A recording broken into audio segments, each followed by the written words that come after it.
자, 이번 이야기는 시청자 쓰리님께서 시청자 참여해 주셨습니다. 오늘 해주실 이야기는 어떤 이야기일까요? 같이 한번 만나보도록 할게요. 안녕하세요, 놀빈님. 아이고, 이게 누구십니까? 또 너무 오랜만에 다시 찾아뵙게 되었습니다. 네, 그동안 그 앨범 작업 때문에 좀 많이 바쁘셨을 거라고 생각을 해요. 예, 좀 작업도 하고 다음 일들도 좀 진행을 하고 있다 보니까 네, 그렇죠. 그러다 보니 제가 이렇게 간헐적으로 참여를 자꾸 하게 되네요. 그래도 굉장히 좋은 소식입니다. 오늘 앨범이 나왔어요. 이거 어떻게 이렇게 이거 축하할 일이죠. 감사드립니다. 네. 그래도 저희 귀족님들도 들으실 수 있도록 간단하게 한번 이야기 들려주시면 좋을 것 같아요. 어떤 앨범이고 이런 거. 제 이야기를 갑자기 하려니까 좀 쑥스럽긴 한데 루비님께서 이럴 때 하는 거예요. 이럴 때. 예. 소중한 기회를 주셨으니까 네, 짧게만 소개를 드려볼게요. 예, 오늘 제가 소속된 레이블 슈퍼가일에서 저와 함께 활동 중인 래퍼 비모카와 작업한 Eat, Pray, Love라고 하는 합작 앨범이 오늘 발매가 되었습니다. 예. 힙합 좋아하시는 귀족분들께서 또 많이 들어주시면 정말 힘이 될 것 같습니다. 너무 감사합니다. 그러면 그 유튜브에도 검색해도 나올 거고 그냥 남궁 화설이라고 쳐도 나올 거 아니겠습니까? 예, 오늘 이제 시들무 돌벤져스 데이 끝나면은 한번 검색해 주셔서 제 라이브 클립 영상도 업로드 되어 있거든요. 네, 한번씩 봐주시면. 그것도 좋고 또 이제 유튜브 뮤직에도 있나요? 예, 이제 모든 음원 사이트에 다 업로드 되어 있는 상태입니다. 멜론, 벅스 다 있나 보네요. 그럼요. 무조건 들어야죠. 네, 귀족이신데, 그죠? 저희 귀족님들이 또 의리 하나가 의리의리합니다, 정말로. 너무 감사드리고. 네. 저도 열심히 하겠습니다. 항상 정진하시기 바라겠습니다. 감사합니다. 네. 자, 그러면 오늘 준비하신 무서운 이야기를 바로 들어보도록 하겠습니다. 렛츠고! 기리십니다. 쓰리요!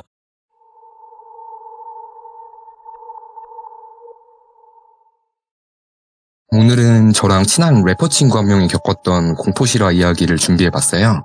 현실 공포 이야기인데 그 위에 귀신이 살짝 토핑으로 뿌려진 그런 사연이 될 것 같습니다. 근데 오늘 사연은 좀 듣는 분들에 따라서 의견들이 좀 갈리거나 불편하실 수도 있을 것 같아요. 예. 그렇기 때문에 먼저 말씀을 드리고 싶은 게 그동안 제 시참을 들어주신 분들이라면 사연의 주인공이 누구일지 궁금하신 건 저도 당연한 거라고 생각을 해요. 저도 다른 분들 사연 들을 때면 대체 이분은 누굴까 늘 궁금하거든요. 그렇죠. 예. 네, 그런데 간혹 제 SNS를 보시고 전혀 다른 인물을 그 사연 주인공으로 착각하셔서 직접 연락을 취하시는 분들이 계세요. 정말요? 예, 그래서 그런 부분만 지양해 주셨으면 좋겠고. 좀 창피합니다, 진짜로. 그 휴게소 건도 그렇고. 죄송합니다. 아닙니다.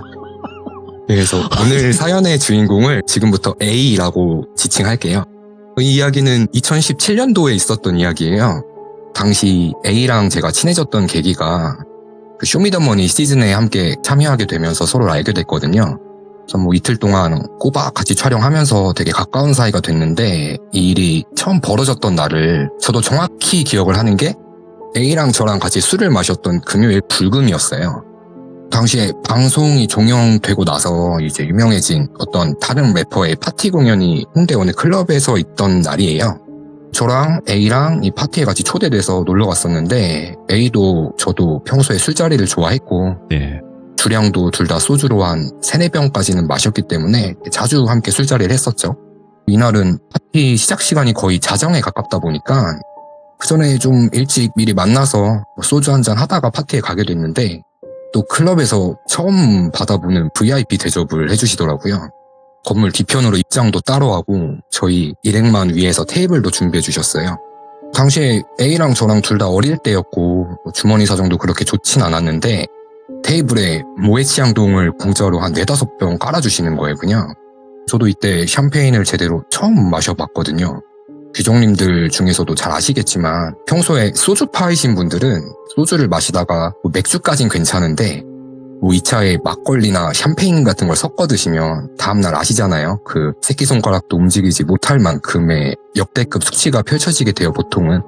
그 중에서도 소주랑 샴페인은 정말 최악의 조합인데 그걸 잘 몰랐을 때니까 마냥 신나서 막 부어라 마셔라 하다가 1시간도 채 안 돼가지고는 둘 다 쥐지를 치게 된 거죠.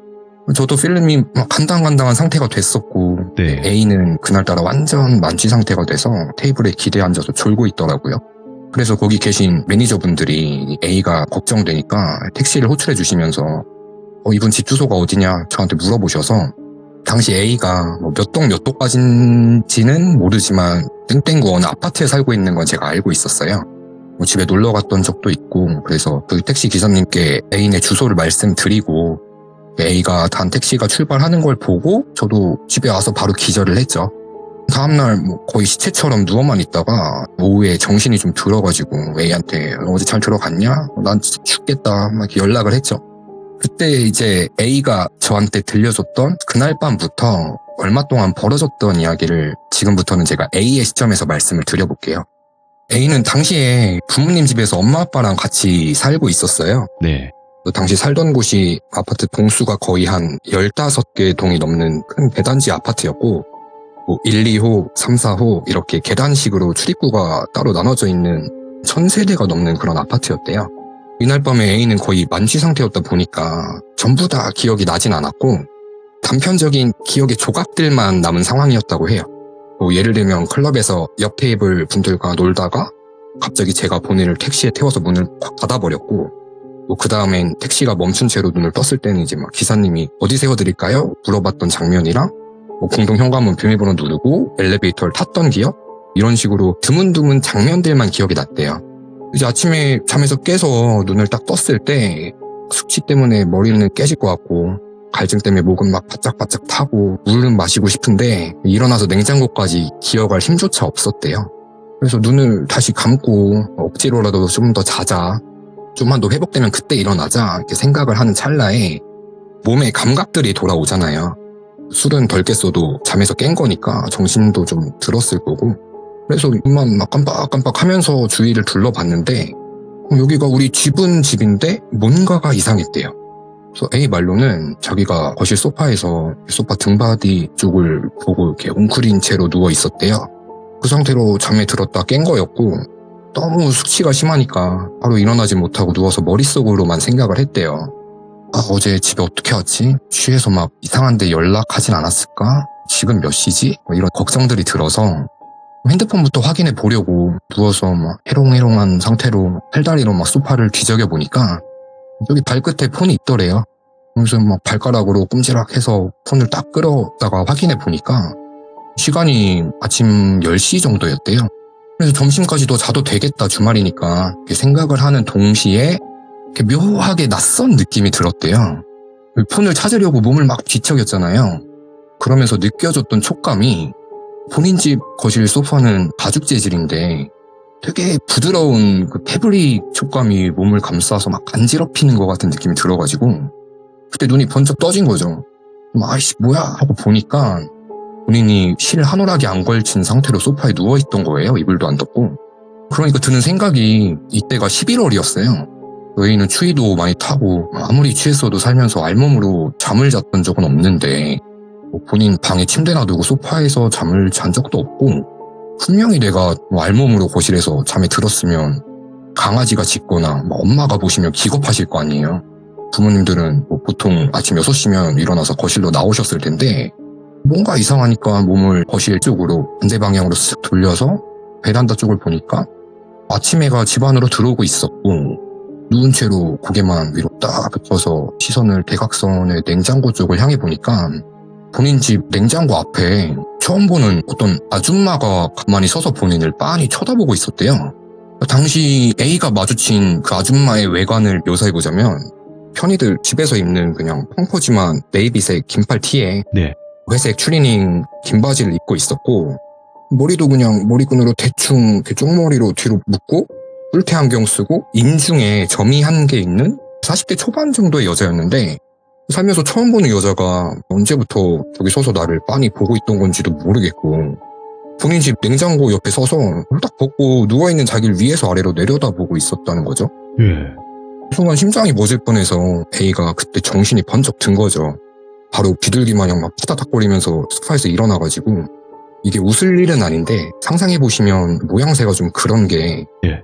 지금 저 서 있는 여자는 옷을 입고 있고 본인만 나체 상태잖아요. 그래서 이제 아래 중요 부위만 공손히 두 손으로 모아가지고 가리고 소파에 이렇게 쭈그려 앉아서 너무 황당한 상황이니까 자기도 모르게 욕이 나왔대요. 아이씨 누구냐고 빨리 나가라고 처음엔 귀신인 줄 알았대요. 예. 왜냐면 그 서 있던 여자분이 이 A가 중3 때 자기 학교 사회선생님이랑 너무 똑같이 생겨가지고 예. 왜냐면 10년 전 선생님이 그때 모습 그대로 자기 집 냉장고 앞에 서 있을 리는 없잖아요. 그렇죠. 그래서 귀신인가 했는데 아무리 봐도 분명 사람이었대요. 막 놀라서 화를 내니까 자기 말엔 대꾸도 안 하고 되게 인자한 미소를 지으면서 그냥 그 제자리에 서서 방긋 웃더래요. 지금 이게 무슨 상황인가 계산조차 안 되는 상황이라서 엄마 아빠부터 찾으려고 고개를 두리번 하다 보니까 분명 우리 집은 맞는데 소파는 원래 집에 있던 소파가 아니고 거실 구조나 뭐 벽지나 TV나 분명 우리 집인데 TV 받침대는 또 색이 바뀌어져 있고 예. 냉장고는 우리 집 냉장고랑 같은 모델인데 모르는 여자가 그 앞에 서 있고 술이 확 깨면서 오감이 돌아오다 보니까 아 우리 집이 아니다 여기가 내가 지금 처음 보는 이 아줌마 집에서 잠을 잤구나 어딘지 모를 남의 집에서 지금 이 꼴로 다 벗고 누워있었구나 자각이 됐대요. 이 상황에서 가장 먼저 해야 될 건 옷부터 입어야 되잖아요. 그래서 막 죄송합니다 막 어버버 하면서 네. 옷들을 어디다 벗어놨는지 막 허겁지겁 찾는데 아 정말 그 술에 떡이 돼서 뻗었던 거면 예. 소파 밑에 옷들이 포물처럼 그냥 널브러져 있어야 정상이잖아요. 근데 옷이 안 보이더래요. 그래서 저기 혹시 제 옷들이 이렇게 물어보니까 그 여자분이 식당 가면 종업원 분들이 자리 안내해 주시는 것처럼 양손으로 식탁 쪽을 가리키더래요. 보니까 그분이 서 있던 냉장고 옆 식탁 위에 본인 옷들이 빨래를 갠 것처럼 이렇게 가지런히 접혀서 올려져 있었고 입고 있던 자켓은 그 식탁 의자에 걸려 있더래요. 그러니까 어쩔 수 없잖아요. 되게 수치스럽지만 중요 부위만 가린 채로 소파에서 일어나서 고개를 푹 숙이고 앞으로 걸어가서 그 서 있는 여자분 뒤쪽 식탁에 올려져 있는 본인 옷바지들을 주섬주섬 다시 챙겨 입었대요. 뒤로 돌아선 채로. 그 와중에 비참하기도 하면서 오만 가지 생각이 들었대요. 영화에서만 보던 그 실수로 벌어진 처음 만난 남녀의 하룻밤인가? 예. 근데 앞에 서 있는 저 여자분은 나이 차이가 딱 봐도 많이 나니까 이게 뭐 클럽에서 놀다 만났다는 건 도저히 상식적으로 불가능한데 제 어젯밤에 무슨 일이 있었던 걸까? 이 여자분이 어떤 일이 있었는지 얘기를 해주지 않는 이상은 이해가 될 수 없는 상황을 마주한 거예요. 그래서 얘가 되게 불쌍한 표정으로 그분을 쳐다보니까 네.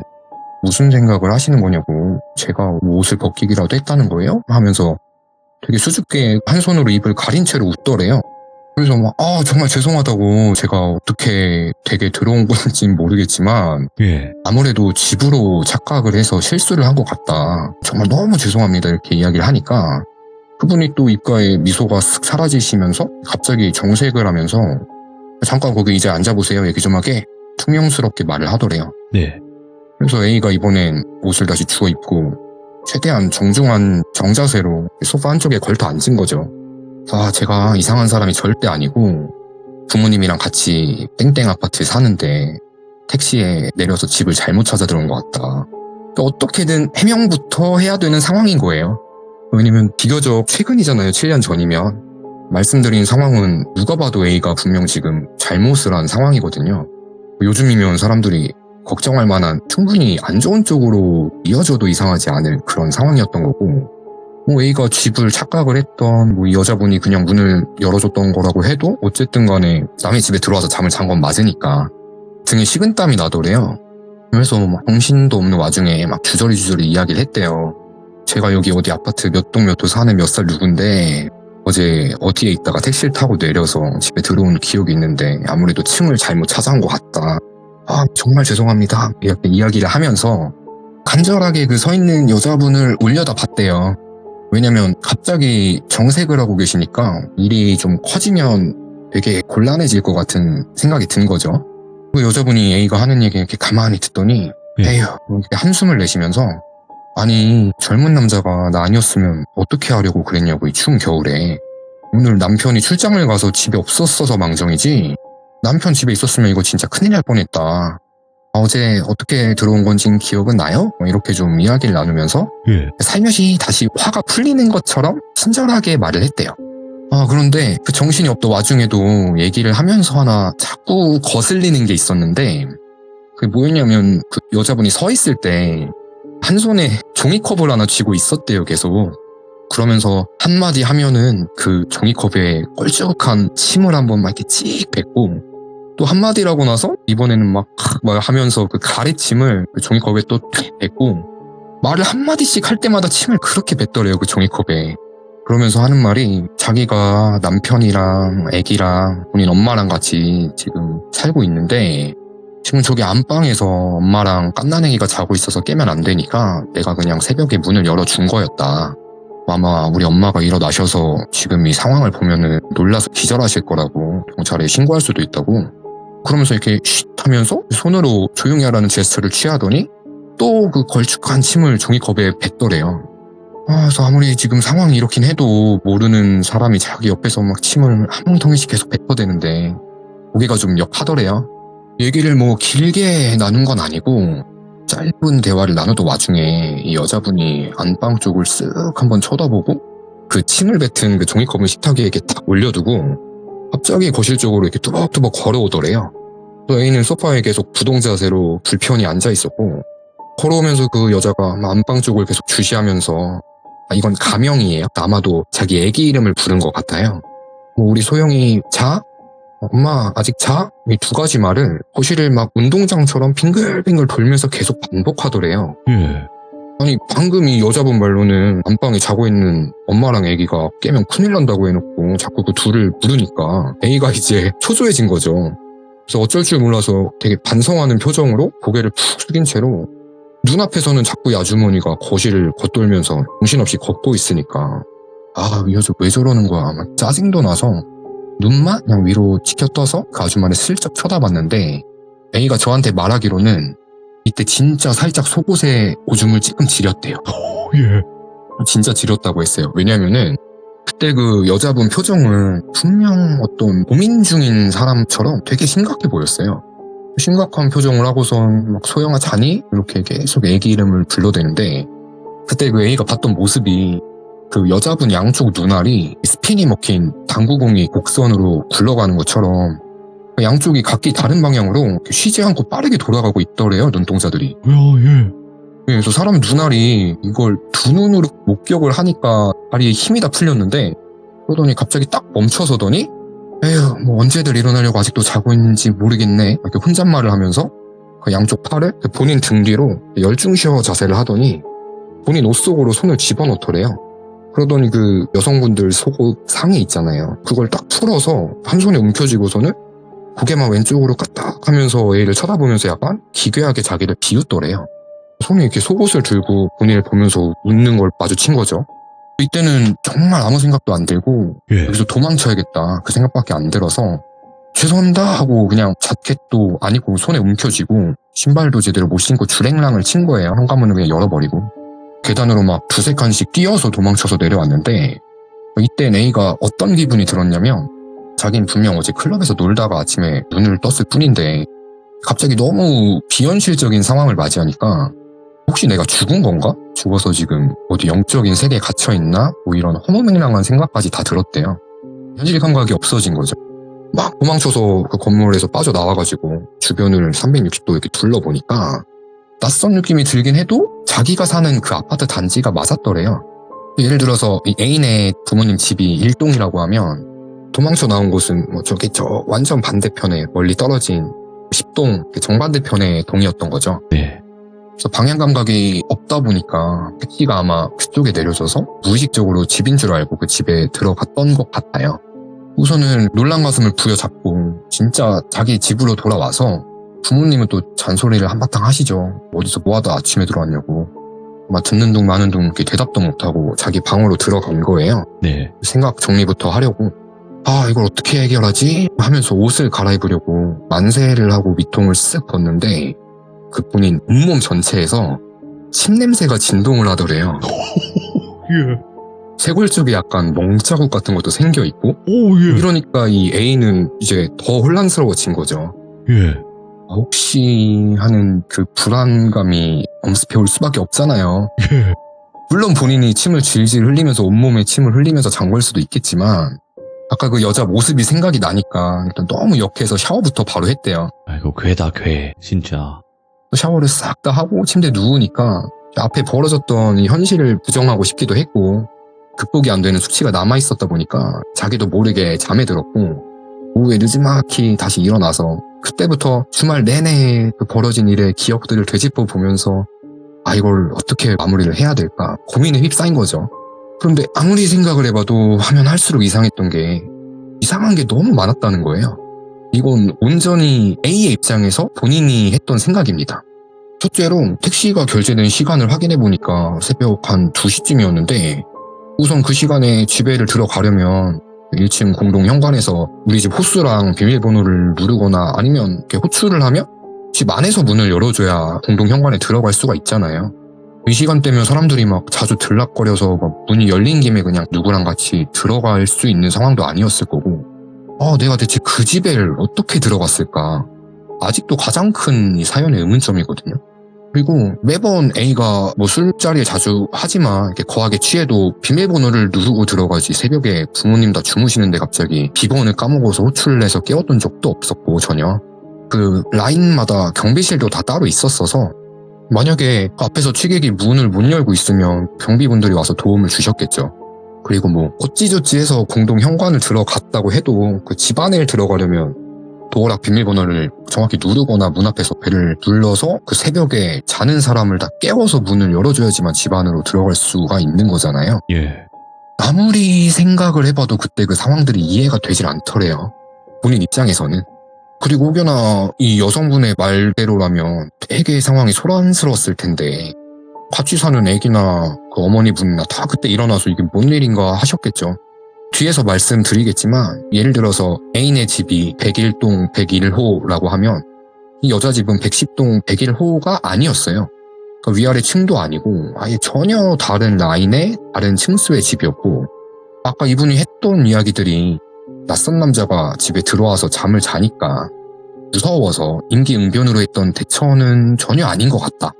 왜냐면 아침 10시까지 한 8시간을 본인을 가만히 서서 쳐다보고 있지만은 않았을 것 같다는 거죠.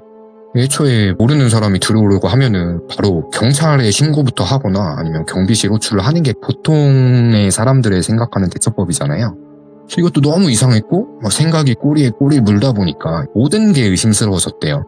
원래 애기들이 있는 집은 매트라든지 유모차 장난감 이런 애기용품들이 많으니까 예. 집이 깔끔하거나 심플하기가 힘들잖아요.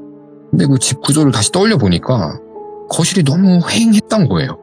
식탁 위에도 자기 옷 말고는 뭐 아무것도 없었고 식탁 위에 애기가 사는 집이라기에 뭐 애기 관련된 흔적은 아예 느껴지지가 않았대요. 그러다가 그 집에 두고 온 게 생각이 났대요. 전날 저랑 같이 파티에 초대받아서 놀러 갔었잖아요. 그러다 보니까 옷도 그날은 신경 써서 비싼 거 입고 큰맘 먹고 샀던 조금 고가의 시계랑 목걸이를 차고 있었는데 시계 목걸이 2개가 다 없어진 걸 인지한 거예요. 그날 밤에. 그게 생각이 난 거죠. 그 집에 두고 온 걸.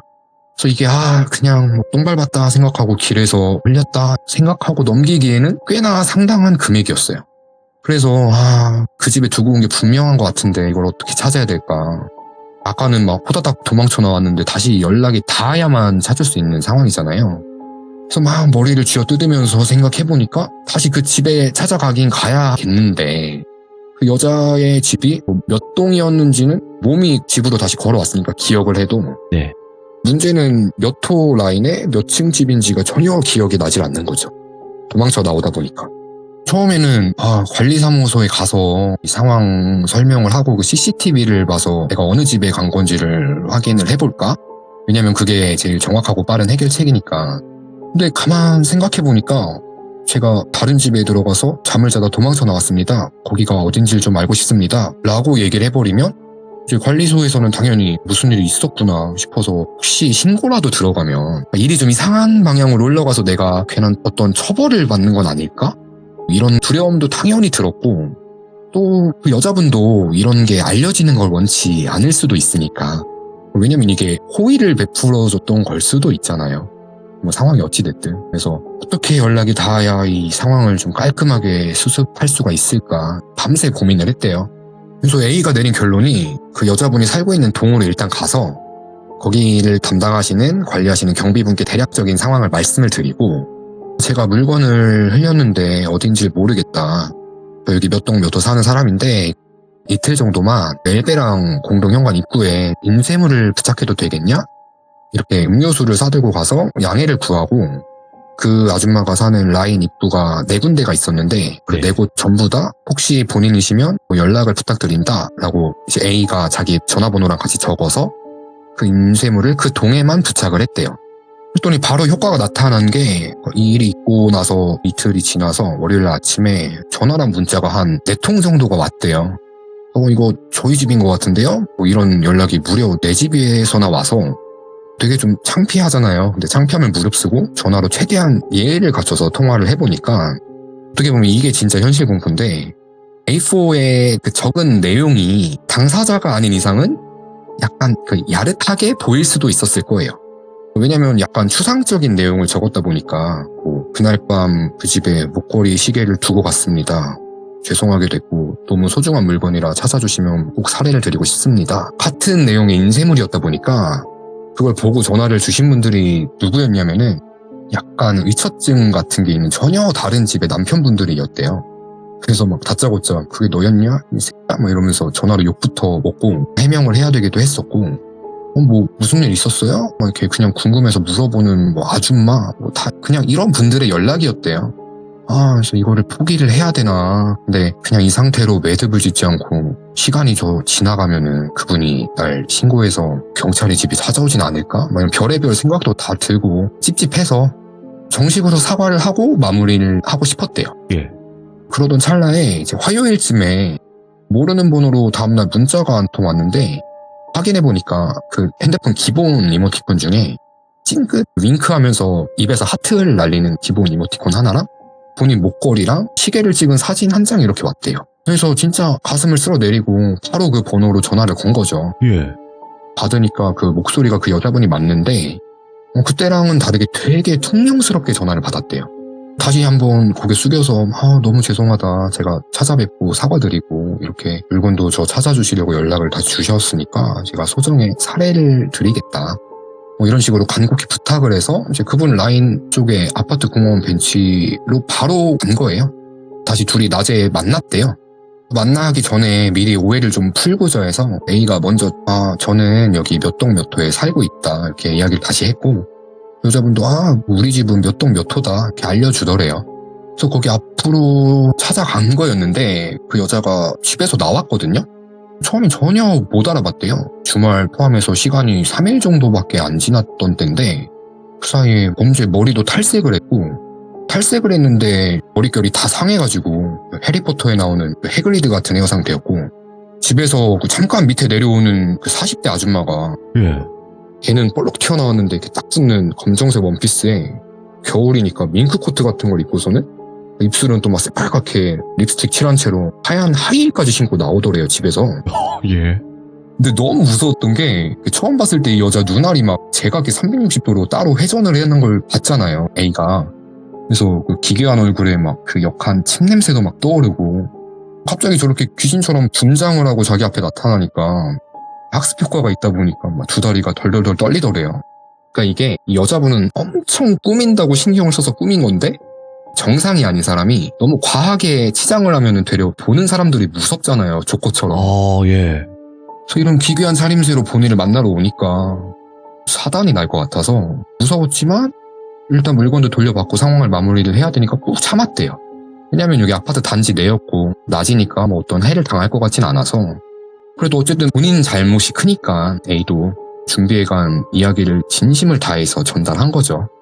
나는 뭘 하고 있는 20대 남자고 그날은 결국 뭐 아무 일도 당연히 없었지만 놀라게 해드린 것 같아서 정말 죄송하고 챙겨주셔서 감사드린다고 비위를 맞추려고 막 굽신굽신했대요. 사례금도 어느 정도 드리고 그랬더니 그분이 막 괜찮다고 하면서 놓고 갔던 물건도 건네줬대요. 근데 그때 너무 무서웠던 게 이분이 그 기괴한 모습을 하고서는 갑자기 몸을 막 베베 꾸면서 되게 쑥스러워하는 것 같기도 하고 예. 아까 통화할 때 퉁명스러울 때랑은 다르게 약간 10대 소녀 같은 목소리로 시선을 아래로 피하고 본인한테 계속 이야기를 하더래요. 네. 그때 그분이 했던 말이 정확히 그날 우리 소영이가 A씨 때문에 많이 놀랐어요. 소영이가 천둥소리에 놀라서 잠깐 제주도에 갔는데 된장찌개가 먹고 싶대요.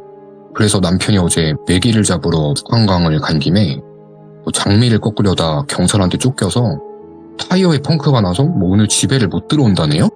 정확히 이런 두서없는 말을 막 혼자 따다다다닥 떠들더니 그러다가 갑자기 정신이 번쩍 돌아온 사람처럼 A를 쳐다보면서 눈을 똑바로 쳐다보면서 원래 목소리로 올라가서 차 한잔하고 갈래요? 이러더래 웃으면서.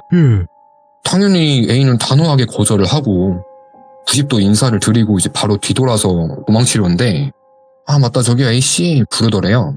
그러면서 아유 그 몸이 좋지도 않은 걸 왜 피시는 거예요? 이거 두고 가셨어요? 이러면서 본인 손에 뭘 쥐어주더래요. 네. 돌피님 제가 오늘 참여 전에 보내드린 사진을 혹시 지금 띄워주실 수 있으실까요? 이게 그 17년도 당시 그날에 A가 찍은 사진인데 집에서 도망쳐 나올 때 담배도 그 집에 흘리고 오긴 했었대요. 예. 주머니 속에 있다가 떨어진 거겠죠. 그걸 받아들고 본인 집 쪽으로 와서 반지가 크니까 이제 완전 반대쪽으로 와서 좀 놀라운 가슴을 진정시키려고 담배 한 대 피우고 들어가려고 그 여자분이 돌려준 담배 꽉을 보니까 이 사진처럼 이렇게 메모가 적혀 있었대요. 담배 줄여 사랑해. 담배 줄여 사랑해. 네. 그날 찍어놨던 걸 저한테 보내준 거예요, A가. 진짜. 이야기는 여기서 좀 찝찝하게 끝이 나는데 와, 예. 이걸 마지막으로 이 일은 마무리가 되긴 했어요. 예. 그 이후에 뭐 아무 일도 없었고 뭐 1년 반 정도 여기 아파트에서 가족들과 계속 더 살았었는데 뭐 여자를 뭐 한 번도 마주치거나 하진 않았대요. 근데 이 당시에 어쨌든 그 정신이 좀 이상한 여자한테 사랑해 고백 공격을 받은 거잖아요. 고민을 하다가 부모님한테 다 말씀드릴 수는 없으니까 필터링을 좀 거쳐서 부모님께 말씀을 드렸대요. 이 상황에 대해서. 두루뭉술하게 이런 일이 있었다. 이 얘기를 하니까 이제 A 어머니 난리가 나는 거죠. 정신 나간 놈아 이러면서 막 엄청 욕도 먹고 혼도 나긴 했는데 네. 부모님께서 아무래도 마무리는 됐어도 후에 어떤 탈이 생길까봐 합법의 영역에서 네. 좀 찾아봤대요. 이 여자가 누군지를. 찾아봤더니 남편이 있어요. 혼인관계가 형성이 되어 있었고 그런데 자녀가 없어요. 모든 게 다. 그래서 망상인지 빙의 현상인지 이제 그 네. 집에 엄마랑 갓난아기가 같이 살고 있었다는 건 명백한 거짓말이었던 거죠. 그러면 그 집엔 이 여자 혼자만 있었던 거예요. 아마 이분이 좀 정신적으로 아프신 환자였을 수도 있겠지만 A 말로는 그 눈알이 서로 반대 방향으로 돌아가는 걸 직접 보면 그니까요. 그거는 병이 아니라 빙의가 아니면 설명이 안 된대요. 인간의 신체 구조로는 눈알이 그렇게 움직일 수가 없다고. 근데 자기가 이제 그런 처음 보는 사람이 집에서 옷이 다 벗겨진 채로 하룻밤을 잤었다라는 생각을 떠올리면 아직도 소름이 돋는다고 해요. 아니 진짜 그 부분에서 빙이라는 생각이 조금은 의심을 할 수 있는 예예. 예, 그런 눈 굴림이었다라는 거고 뭐 웃자고 예. 하는 소리지만 일단은 그 침이 다 묻어 있었다고 했잖아요. 그거는 제가- 염분이 굉장히 부족하셨던 분인 것 같았다는 생각이 좀 들었고 급하게 염분을 취할 수 그렇죠. 있는 곳으로 그런 선택을 했던 것 같고 그리고 지인분은 담배를 끊었다는 소식을 들었어요. 예, 뭐 못 필 것 같은데. 원래 담배 가게에 뭐 암을 네. 유발합니다. 뭐 이렇게 피면 이렇게 됩니다라고 그림이 붙어 있잖아요. 요즘에는. 예, 맞죠. 그거보다 무서운 거예요. 이거는. 그래서 보자마자 끊을 것 같다는 생각이 들었거든요. A가 지금은 네. 전자담배로 종목을 이제 바꾸긴 했지만 지나친 음주와 흡연은 이렇게 위험합니다, 돌빈. 네. 근데 진짜로. 아니. 예전에 그 뿌띠실도 그렇고 쓰리님의 이야기는 이런 네. 말씀 드려서 정말 죄송한데 좀 더럽고 기분 나쁘고 좀 네. 진짜 기분 나쁜 공포라고 해야 되나? 그런 느낌이 강력하네요. 저도 좀 이런 분야를 선호하진 않는데 네. 주변에 이런 이야기들이 좀 자극적으로 많이 들려오더라고요. 음. 근데 이게 확률적으로만 좀 생각해봐도 이게 네. 말이 아예 안 되는 일이긴 해요. 우연히 다른 사람 집에 갔는데 홀딱 네. 벗어서 잠을 자고 하필 그 집주인이 이런 이상한 여자였고 네. 사랑한다 하고 A가 물고기처럼 떡밥을 직접 가서 물어버린 건지 아니면 어떻게 들어가게 되는 건지 그러니까. 미스테리입니다. 네. 그리고 이제 어차피 시청자분들도 죄송하지만 좀 더러운 얘기를 들었으면 귀를 좀 정화를 해야 되는 필요성이 있기 때문에 쓰리님 또 마지막으로 마무리하면서 다시 한번 아까 못 들으신 분들을 위해서 오늘 나온 앨범 남궁허슬 쓰리님의 앨범 마지막으로 한 번만 다시 언급해 주시면 좋을 것 같습니다. 소중한 기회 감사합니다. 아니에요. 안녕하세요. 저희 그 귀중님들 거는 들어야 됩니다. 네. 예. 한번 해보겠습니다. 네. 귀중님들 안녕하세요. 오늘 제 사연 들어주셔서 감사드리고 오늘 저희 크루 슈퍼가일에서 디모카라는 래퍼와 함께 작업한 4곡짜리 Eat Pray Love라는 앨범이 발매되었습니다. 많이 들어주시고 오늘 업로드된 라이브 클립 영상도 유튜브 제 채널 통해서 많이 봐주시고 사랑해주시면 감사하겠습니다. 또 찾아뵙겠습니다. 첫 번째로 댓글은 못 달았지만 한 3-4번째로 댓글은 달았어요, 저도. 이렇게 누추한 곳에 네. 귀한 분이 와주셔가지고 라이브가 그냥 너무 음원이야. 감사합니다. 보면. 그만큼 라이브를 잘하시고, 또 남궁허슬 또 쓰리님 래퍼로 활동하시면서 우리 귀중님들 또 많은 응원 부탁드리고요. 앞으로도 승승장구하실 거라고 생각을 합니다. 감사합니다. 네, 감사합니다. 네. 자, 방금 쓰리님께서 말씀해주신 그 앨범, 꼭 검색해서 한 번쯤 들어주시고, 또 그 유튜브에 올라온 영상 같은 경우에는 또 아시죠? 우리 귀중님들 가셔서 응원 댓글 남겨주실 거라고 저는 생각을 합니다. 꼭 부탁드리고요. 이번 이야기 굉장히, 쓰리님은 되게 부드럽게 말씀을 잘 하시는데, 그래서 이 정도지, 안 그랬으면 훨씬 더 힘든 상황이 펼쳐지지 않았을까 생각을 하고요. 여러분들 항상 사람이 무서워요. 하지만 빙의 된 사람은 더 무섭다라는 거 알고 계시길 바라겠습니다. 감사합니다.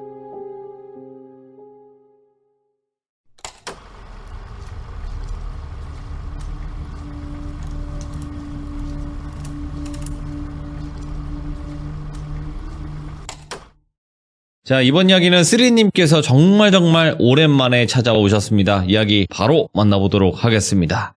안녕하세요, 돌비님. 아이고, 쓰리님 오랜만입니다. 예, 오랜만에 또 찾아뵙습니다. 네, 항상 이렇게 좀 잊을만 하면 오시고, 잊을만 하면 오셔서 더욱더 그리운 남자죠. 보고 싶었습니다.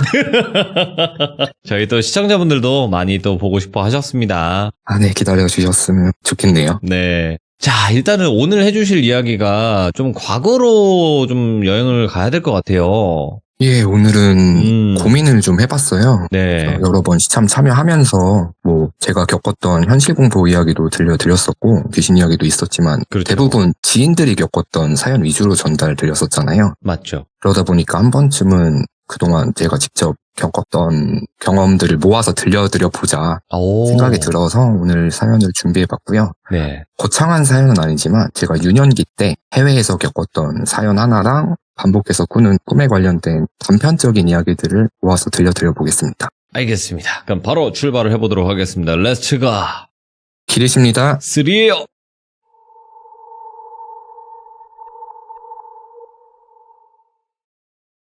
첫 번째 들려드릴 이야기의 시기는 한일 월드컵이 열리기 전쯤이었어요. 예.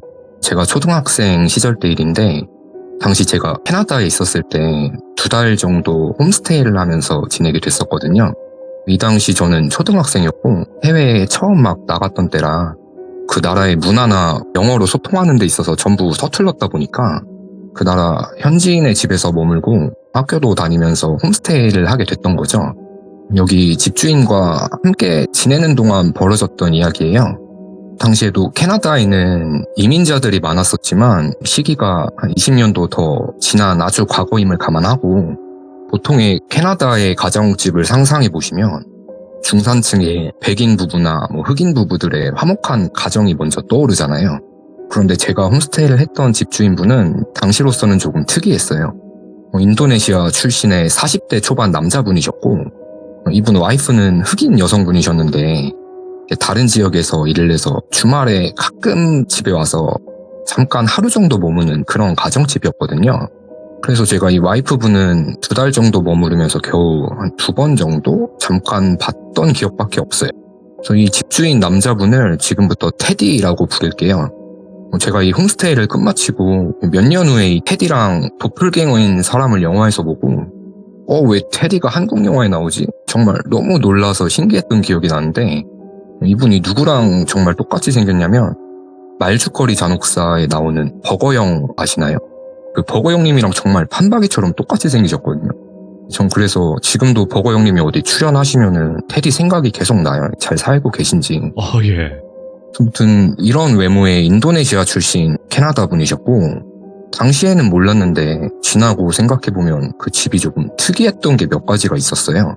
우선 집이 대저택까지는 아닌데 홈스테이라는 일반 가정집 치고는 엄청 크고 넓은 2층 주택이었고 벽 타일들도 전부 다 대리석이었어요. 방이 4개 정도 있었는데 당시 펜티엄 최신 모델 컴퓨터가 방마다 다 있었고 TV도 영화관처럼 대형 TV에다가 당시 한국에는 플레이스테이션 2가 발매하기 전이었을 텐데 예. 이 집에는 그 게임기도 있는 거예요. 저한테는 여기가 천국인 거죠. 그러다 보니까 다른 건 눈에 잘 안 들어왔어서 당시엔 잘 못 느꼈지만 특이했던 거는 24시간 항상 집 곳곳에 촛불을 켜놨었어요. 양키 캔들 이런 게 아니라 그냥 굵은 양초에 불을 다 붙여놨었고 약간 어디 사원에서 맡아볼 법한 향냄새가 집에 가득했거든요. 혹시 오해하실까봐 이게 대마초 이런 풀냄새가 아니라 요즘으로 치면 인텐스틱 같은 향 비슷한데 제사 때 피우는 향이랑은 약간 다른 생소한 향이었고 키우던 포메라니안 강아지가 한 마리 있었는데 강아지 눈이 오드아이라고 하죠. 그 눈 색깔이 각기 다른 강아지도 키웠고 믿으실지 모르겠는데 진짜 곰 한 마리를 통째로 박제해 놓은 걸 본인 안방 바닥에 깔아놨어요. 그래서 안방 들어가려면 항상 저보다 큰 그 곰이랑 눈을 마주쳐야 됐거든요. 예. 그리고 낮 시간대에는 집에 매번 새로운 처음 보는 손님들이 자주 들락날락 했었고 손님들이랑 이야기하는 방도 따로 있었어요. 저는 물론 낮엔 학교를 갔다가 오후에야 집에 오니까 테디가 어떤 일을 하는지 잘 몰랐지만 가만히 보면 출근도 안 하고 일을 하는 모습을 본 적이 없거든요. 예. 그런데 엄청 부자인 거예요.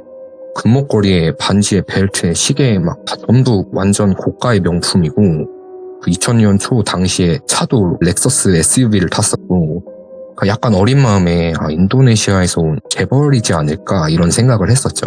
네. 그런데 생각해보면 홈스테이를 진행하는 가정집은 물론 좋은 의도로 정착에 도움을 주는 감사한 분들이기도 하지만은 사실 결국에는 경제적인 수입을 위한 활동이 될 텐데 테디는 돈도 많은데 왜 그런 단기 홈스테이를 하는 걸까? 당연히 궁금하잖아요. 제가 머물기 이전에도 이분은 몇 년 동안 계속 그 외국인 학생들의 단기 홈스테이를 진행해 왔었고 저도 검증된 업체를 통해서 테디네 집을 배정받아서 다른 친구 한 명이랑 같이 둘이 여기서 지내게 됐던 거고요. 그래서 테디랑 좀 친해지고 나서 물어봤었죠. 나 여기 계속 살고 싶다. 여기서 지내는 게 너무 좋다. 그런데 테디는 왜 부자인데 이런 홈스테이를 하는 거냐 물어보니까 저한테 해준 말이 나는 태어났을 때부터 아기를 낳을 수가 없이 태어났다. 내 자식은 없지만 아이들을 워낙 좋아해서 이렇게 홈스테이를 하는 거다 하길래 네. 그럴 수 있잖아요. 뭐 불임 가정도 많으니까. 그리고 또 특이했던 건 밤에는 항상 본인 방문을 걸어 잠그고 잠을 자더라고요. 왜 그러는지 궁금해서 어릴 때다 보니까 호기심이 많잖아요. 또 같이 사는 친구랑 매번 밤에 몰래 일어나서 테디가 방문을 잠그고 뭘 하나 숨죽이고 귀도 방문에 갖다 대보고 이렇게 나름 재밌게 생활했었거든요. 그런데 밤 시간에 집에 누가 오지도 않았고 와이프도 다른 지역에 살았잖아요. 분명 테디 혼자인데 방 안에서 막 중얼중얼 막 누구랑 계속 이야기를 나누는 소리가 자주 들리는 거예요, 밤마다. 네. 매번 전화통화를 하고 있던 걸 수도 있겠지만 와이프랑 통화를 하는 거면 당연히 영어로 얘기를 할 텐데 지금 생각하면 약간 아랍어 비슷한 말이었거든요. 처음 듣는 그부르막 같은 주문 같은 걸 외우는 소리처럼 들렸어요. 당시에는 이게 무섭다기보다는 뭐라는 걸까? 너무 궁금했는데 물어보긴 좀 그렇잖아요. 어른한테 아침에 밤마다 뭐 하는 거냐고 물어보기도 좀 그렇고 그리고 여기 집에서의 생활도 재밌었지만은 당연히 학교에서의 생활이 훨씬 더 즐거웠기 때문에 이 테디에 대한 궁금증들은 그냥 궁금증으로 넘기고 말았거든요. 그렇게 2달 정도 같이 지내면서 기억나는 무서웠던 사연 중에 한 번은 저녁에 같이 장을 보러 월마트 같은 대형 마트에를 갔었던 걸로 기억을 해요. 이 시기에 해외에 계셨던 분들은 아실 텐데 당시 마트에 롤러브레이드를 타고 돌아다니면서 매장 관리를 하는 롤러보이 같은 직원이 있었거든요. 그래서 이때가 어릴 때잖아요. 젤리를 제가 너무 좋아했어서 젤리를 비닐봉지에 사고 싶은 만큼 담아서 구매하는 그런 코너에 있었는데 그러면 안 됐지만 계산 전에 젤리를 몇 개 집어 먹었어요. 그걸 롤러보이가 본 거죠. 그걸 보고 잽싸게 저한테 달려와서 막 엄청 크게 혼을 내더라고요. 당연히 제가 잘못한 거니까 테디가 저 대신에 그 직원한테 얘 캐나다 온 지 얼마 안 돼서 모르고 그런 거다. 내가 미안하다. 이런 식으로 되게 정중하게 양해를 구하고 사과를 하면서 좋게 이야기를 했어요. 잘못했다고. 그래도 그 직원은 조금 과하다 싶을 정도로 계속 화를 많이 냈었어요. 당시엔 제가 영어를 완벽히 이해하지 못할 때니까 그냥 불같이 화를 냈던 걸로만 기억하는데, 생각해보면 약간 테디랑 저한테 인종차별적인 그런 모욕적인 언행을 했던 것 같아요. 그러다 보니까 좋게 이야기하던 테디도 갑자기 표정이 싹 굳더니 무표정으로 직원을 노려보면서, 너무 놀란 게 이때 테디의 눈동자가 뒤집히는 걸 봤었거든요. 항상 웃고 재밌는 착한 사람이었는데 이 당시에는 눈이 뒤집혔다는 표현이 정확해요. 눈이 흰자밖에 안 보이는데, 너 그러다 정말 큰일 난다, 조심해라 는 식으로 무섭게 얘기를 했는데도 그 직원은 이렇게 아래로 내려다보면서 노감을 어쩔 건데 하는 식으로 계속 도발을 하더라고요. 예. 그래서 다른 점원이 와서 중재가 됐고 저희는 집으로 돌아왔죠. 예. 저 때문에 벌어진 일이니까 친구랑 저랑 테디한테 혼이 날 줄 알았는데, 오히려 테디가 저희한테 놀랐지 미안하다는 식으로 저희를 토닥여주고 기분을 막 풀어주더라고요. 저는 당시에 아이였으니까 그때 너무 화가 났어요. 저 키 큰 사람이 우리한테 이렇게 해도 뭐 어떻게 할 수가 없잖아요, 제가. 그래서 막 속상함을 털어놨었죠. 진짜 저 못된 사람 벌 받았으면 좋겠다, 이런 식으로 이야기를 하니까 테디도 심각하게 받아서 얘기를 하는 거예요. 저런 사람은 내가 생각해도 당연히 벌을 받아야 한다. 그러면서 뜬금없이 사실 이건 비밀인데 자기가 와이프가 4명이 있다는 거예요. 네. 그러면서 내 와이프들은 모든 선을 다 들어준다. 저랑 이제 친구한테 이렇게 얘기를 하는 거예요. 그런데 이게 농담으로 하는 이야기가 아니라 정말 거짓없이 진심으로 하는 이야기로 느껴졌었거든요. 예. 그러다 보니까 어떤 나라에서는 뭐 왕자들이 일부 다처제로도 살잖아요. 그래서 역시 테디는 부자니까 진짜 와이프가 4명이 있나 보다, 이렇게 순수하게 생각을 했었어요. 근데 그날 저녁에 저랑 친구랑 TV로 스파이더맨 애니를 보고 있었는데 테디가 손에 뭘 들고 와서 소파에 이렇게 딱 걸터 앉아요. 예. 이때는 지금 생각해도 좀 소름이 돋는데 손바닥만한 헝겊으로 된 민무늬의 인형 같은 걸 갖고 왔어요.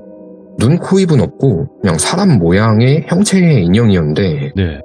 그 두 다리 부분에만 진짜 바늘이 빼곡히 수십 개씩 꽂혀 있었어요.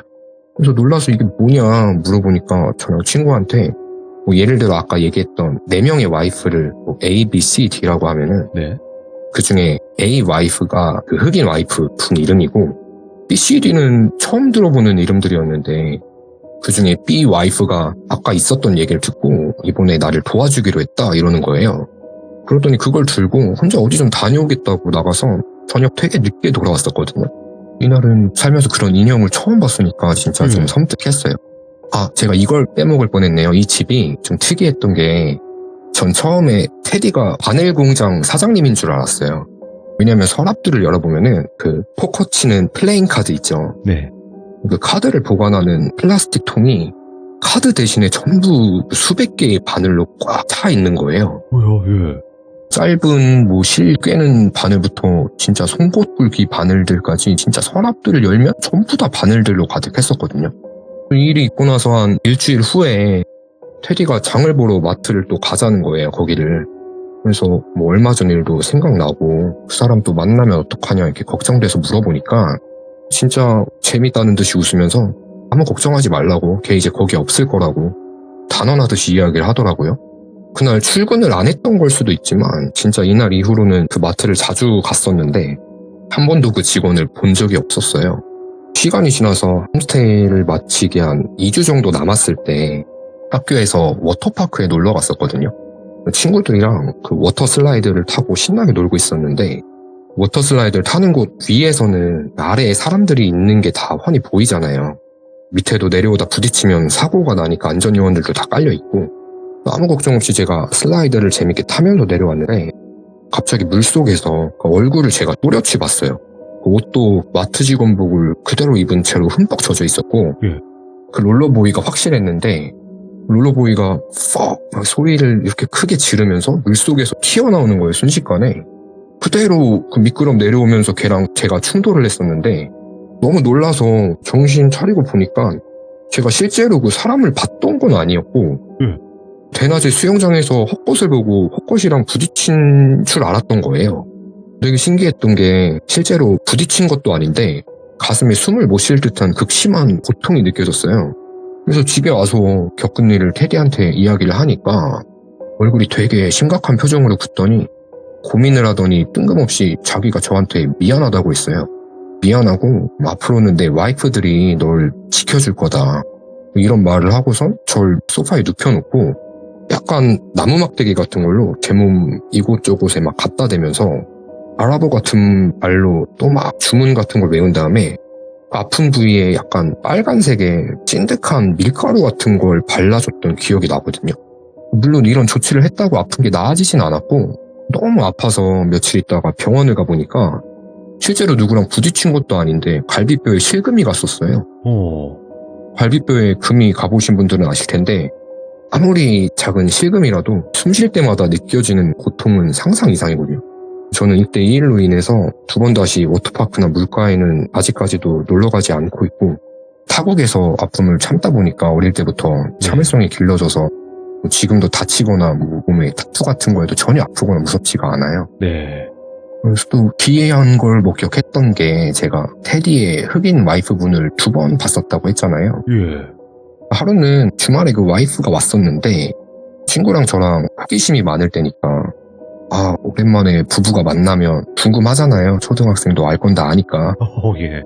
그래서 또 밤에 친구랑 몰래 자는 척 하다가 숨죽이고 벽도로 살금살금 나가보니까 진짜로 밑에 거실 쪽에서 약간 야릇한데 괴상한 소리가 들리는 거예요. 아하.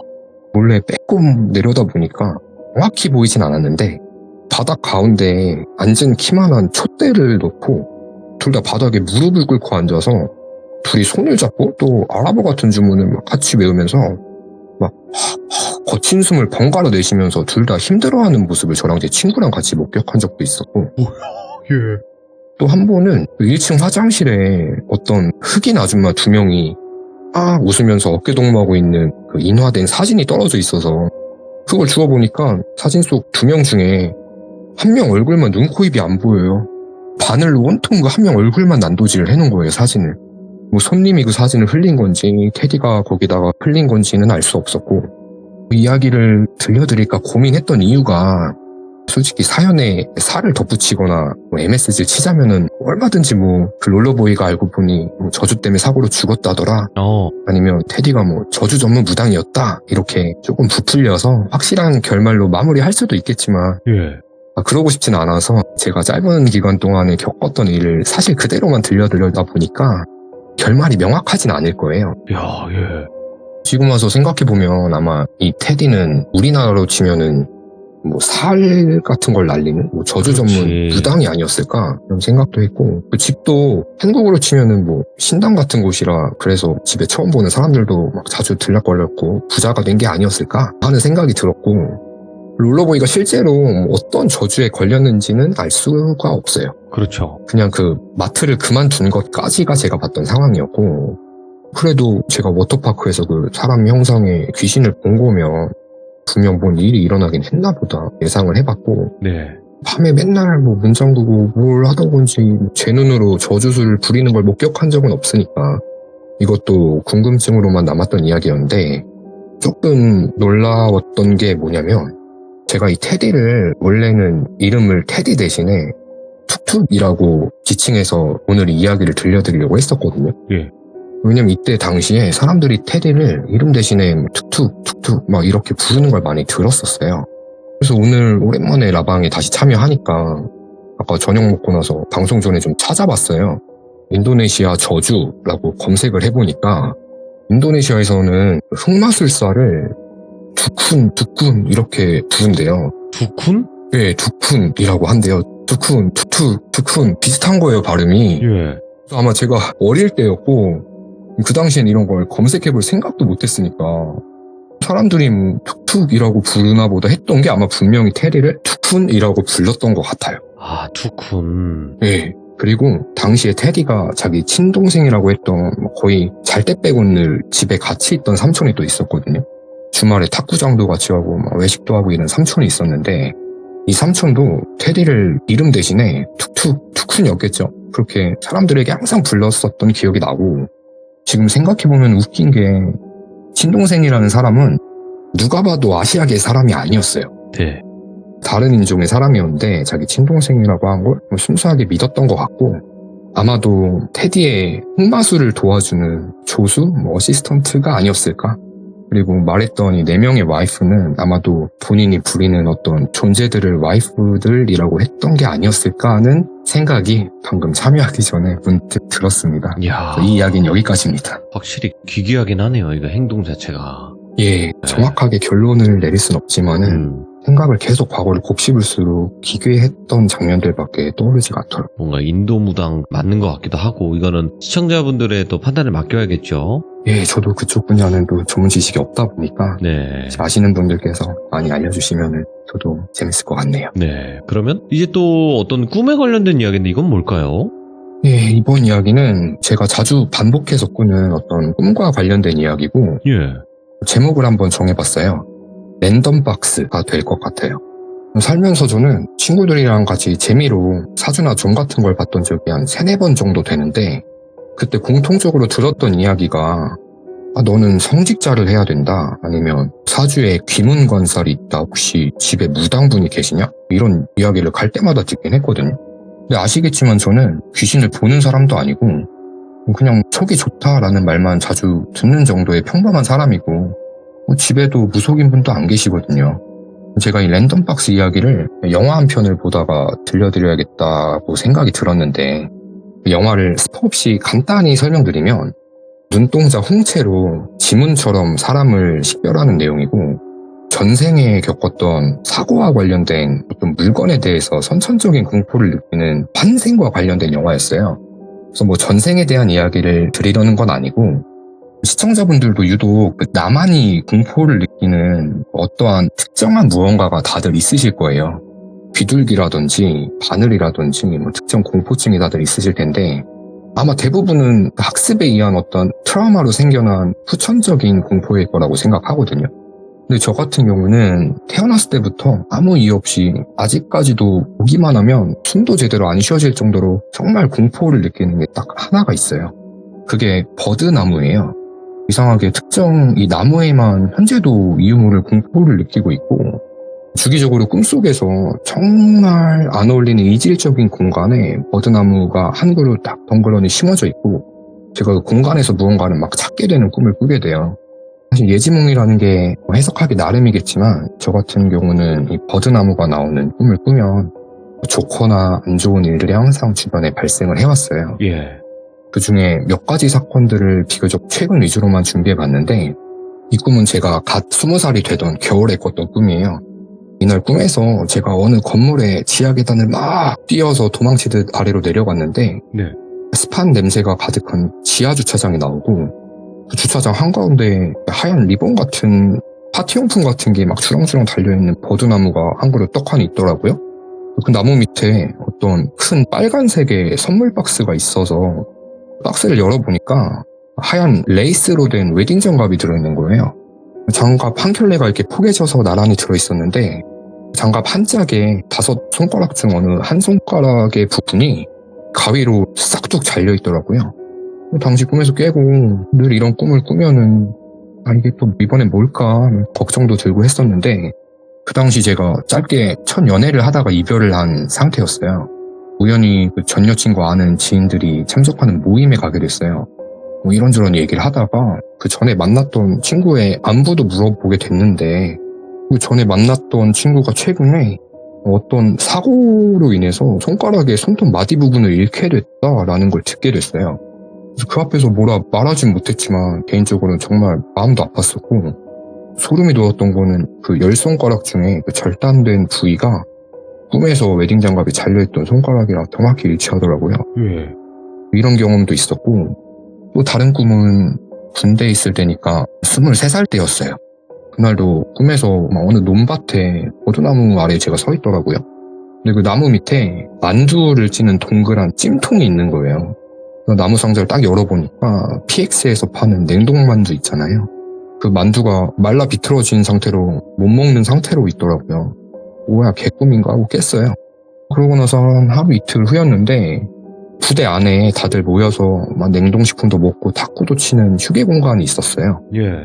제가 거기 들어가니까 같은 소대 후임은 아니고 최근에 들어온 저랑은 아직 말도 한 번 안 나눠봤던 다른 소대의 이등병 친구가 누가 선임이 사주고 한 건지 혼자 거기서 그 냉동만두를 먹고 있더라고요. 그리고 만두를 보니까 어제 어떤 꿈 내용이 갑자기 팍 하고 떠오른 거죠. 그 신병은 고등학교를 졸업하자마자 19살 나이에 입대를 한 어린 친구였어요. 제가 처음 보는 선임이고 하다 보니까 어렵고 불편했겠죠. 그래서 먹다 말고 일어나서 저한테 경례를 탁 하길래 친해지려고 장난치면서 제가 그 만두를 몇 개 뺏어 먹었어요. 근데 그 친구가 표정은 웃기는 하는데 뭔지 모를 슬픔이라고 할까요? 그런 게 느껴졌어요.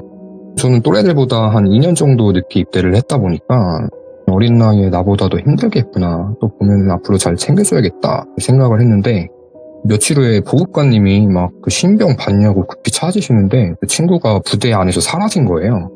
탈영한 줄 알고 부대 안이 소란스러워졌죠. 모두가 그 친구를 찾다가 한 2-3시간이 지난 후에 그 친구를 찾았어요. 그 아까 말씀드린 그 휴게실 뒷공간에 있던 창고에서 발견을 했는데, 그 안 좋은 선택을 해서 운명을 달리한 상태로 발견이 된 거죠. 굉장히 이런 슬펐던 기억도 있고, 꿈을 꾸고 한 1년 정도 지나서 24살 겨울에 또 비슷한 꿈을 꾸게 됩니다. 되게 허름한 처음 보는 시골집에 대문을 열고 들어가니까 마당 한가운데 또 포도나무가 있어요. 이번엔 그 나무에 그 당구공 같은 검은 열매들이 주렁주렁 매달려 있었고, 바닥에도 막 대굴대굴 굴러다니는 거예요. 그래서 꿈에서 깨고 일어났을 때도 선명히 기억에 남았어서 또 주위에 무슨 일이 생기려나 걱정하면서, 그날 제가 고속버스를 타고 어디를 가야 됐어요, 일 때문에. 그래서 버스를 타려고 처음 가보는 어떤 편의점에서 음료수를 사고 잔돈이 남길래 평소 안 사던 로또를 한 장 샀었거든요. 5,000원어치를. 잊고 있다가 그주 주말에 확인을 해보니까 아쉽지만 1등은 아니었고 로또 2등에 당첨이 됐었어요. 당첨금은 그렇게 큰 억 단위 금액은 아니었고 1,000만 원 초반대 금액이긴 했었는데, 당첨금보다도 일단 당첨 확률이 130만 분의 1인가? 희귀한 확률이긴 한 거죠. 그래서 꿈속에 이런 당구공 같은 열매가 아마 로또 당첨볼이 아니었나, 이런 신기한 꿈을 꿨던 경험도 있었고, 또 하나 말씀드리면 이날은 정확히 기억하는 게 어느 해에 수능시험 바로 전날 밤이었어요. 이번에는 꿈속에서 어느 학교 앞 버드나무에 제가 또 서 있었고, 그 꿈에서도 물건을 나무 밑에서 발견을 한 거죠. 어떤 물건을. 뭐 옛날 만화 영화 중에 K캅스라고 자동차들이 로봇으로 변신하는 그 원조 만화가 있었는데, 로봇 수사대. 예, 맞아요. 그 경찰차 막 주인공이었던 만화가 있었는데, 예. 그 만화에 나오는 장난감이 두 동강이 난 채로 상자 안에 들어있는 거예요. 그래서 이날도 아침에 이렇게 싸한 느낌 받고 일어나서, 그날이 수능 당일이잖아요. 당시에 제가 아끼는 동생 한 명이 재수생이었는데, 제 주변에 수능을 보는 친한 지인이 당시에 얘밖에 없다 보니까 생각이 나서 그날 시험장에 무사히 들어가는 것도 아침에 전화로 확인을 하고 했었어요. 차 조심하라고. 그리고 저녁에 이제 시험은 잘 봤는지 걱정도 되고 해서 연락을 했는데 연락이 안 되는 거예요. 그날 그래서 시험 끝나고 고생했으니까 친구나 가족이랑 시간을 보내느라 바쁜가 보다, 이렇게 생각을 했는데, 늦은 새벽 시간에 그 동생한테 문자가 한 통 오더라고요. 예. 이 친구가 둘째였고 첫째 형이 있었는데, 그 첫째 형의 부고 문자가 온 거예요. 예. 놀라서 동생이 상을 치우고 있는 장례식장 가서 들은 내용이, 돌아가신 형이 당시에 덤프트럭으로 운송업을 직업으로 하고 계셨어요. 동생이 시험 보고 있던 그 오후 시간에 뭐 어느 톨게이트에서 운전하던 트럭이 추락하는 교통사고로 인해서 그 자리에서 세상을 떠나셨다고 하더라고요. 이렇게 가슴 아픈 일이 제 주변에서 또 벌어지기도 했었고, 마지막으로 이건 방송에서 말씀드려도 괜찮을 만한 사연일지 고민을 좀 했었는데, 제가 한 19년, 2020년 그쯤에 어떤 디지털 앨범을 발매했었어요. 아, 네. 그래서 이 당시에 지인 소개로 직접 만나지는 않고 네. 온라인으로 미팅하고 자주 매일 소통을 해서 제 앨범 크레딧에 참여를 했던 사람이 한 명 있어요. 어느 분야로 앨범에 참여를 했는지는 말씀드리진 않겠고, 그렇게 제 앨범도 잘 발매가 됐고, 그분도 되게 유명한 래퍼들의 앨범에 여러 번 참여를 했던 사람으로 알고 있었는데, 어느 날 또 꿈에서, 이번에는 바닷가에요, 해변가에 언덕 위에 버드나무가 한 그루 서 있는데, 나무 기둥을 그 사건 조사 현장에서 쓰는 폴리스 라인 노란 테이프 줄로 막 그 나무 몸통을 휘감아 놨더라고요. 예. 그래서 꿈속인데도 여기서는 뭐 물건 같은 거 집어가면 안 되겠다 이런 판단이 들었나 봐요. 저 이때는 꿈속에서 어떤 물건을 찾진 않았었는데 그 꿈을 꾸고 며칠 있다가 그 앨범 참여했던 사람을 소개해줬던 동생이 저한테 형 대박 뉴스 봤어? 아 진짜 미쳤다 소름 돋는다 하길래 뭔데? 물어보니까 제 앨범에 참여했던 그 사람이 당시에 뉴스에서 떠들썩하게 이야기되던 어떤 사건의 범인이라는 거예요. 어떤 사건인지는 자세히 말씀은 못 드리지만 그러니까 친구를 폭행하고 숨지게 만든 다음에 찾기 힘든 곳에 유기를 했다가 붙잡힌 사건이었는데 이게 엄청 사회적으로 큰 이슈였거든요. 그래서 이때도 꿈속에 그 해안가랑 폴리스 라인을 떠올렸을 때 진짜 꿈 내용이랑 비슷할 수 있을까 하고 소름이 돋았었죠. 이런 뭐 랜덤박스 꿈을 자주 꾸는 건 아니고 많으면 1년에 한 2번, 3번 정도 꾸는데 물론 100%는 아니에요. 다 맞추지 못하지만 네, 대부분 꿈을 꾸고 나면은 저나 주변에 그런 물건과 장소와 관련된 좀 큼직한 일들이 자꾸 일어나게 되더라고요. 저한테는 기이한 경험이라 한 번쯤 들려드려보고 싶었던 이야기였고요. 네. 오늘도 들어주셔서 감사합니다. 오늘 쓰리님께서 하나는 꿈에 관련된 이야기였고 하나는 그 인도네시아 그 무당 같은 그런 사람을 목격을 했었던 그런 이야기였고 두 가지 다 뭔가 기묘하면서 일반적이지가 않은 그런 이야기였던 것 같아요. 제가 살면서 좀 공포와 근접한 이야기들은 오늘 다 모아서 한 번에 들려드렸던 것 같습니다. 너무너무 감사드리고 그리고 쓰리님께서는 좀 지인분들의 이야기도 많이 가지고 계시잖아요. 예, 보통 지인들 이야기가 훨씬 많은 편이죠. 그렇죠. 지인분들의 이야기도 또 다음번에 꼭 들려주시길 바라겠습니다. 너무 감사해요. 네, 감사합니다. 네.